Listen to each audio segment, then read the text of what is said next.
আসসালামু আলাইকুম। তো আমি মার্জুক শেখ। আজকে কথা বলবো স্পিকিং পার্ট 1 এ প্লেস নিয়ে কি কি রকমের কোয়েশ্চেন করতে পারে সেই সম্পর্কে।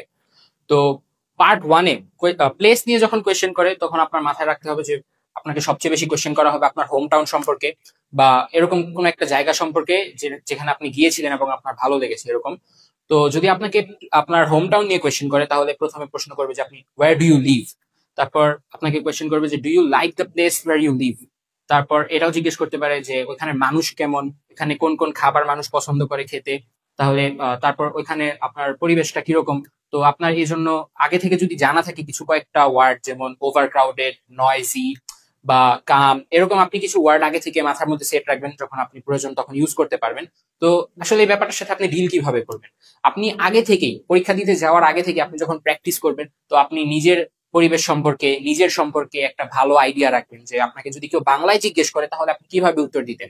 জাস্ট ওইটাই আপনি যদি লাগে তাহলে ট্রান্সলেট করে তাকে ইংলিশে শুনিয়ে দিবেন, এটাই।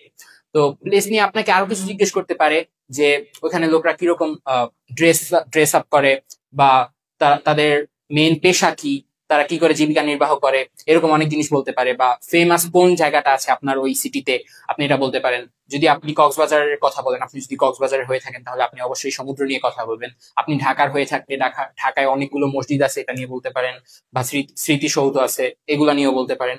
তো প্লেস নিয়ে আপনার তেমন আহামরি কোনো ধারণা থাকা দরকার নেই। আপনি যেখানে থাকেন এবং আপনার বেসিক যে নলেজটা আছে আপনার মধ্যে আপনার দেশ সম্পর্কে, সেই নলেজটা খাটিয়েই আপনি প্লেসের সকল কোয়েশ্চেন গুলোর অ্যান্সার আপনি করতে পারবেন। জাস্ট আপনার নার্ভাস হওয়া যাবে না।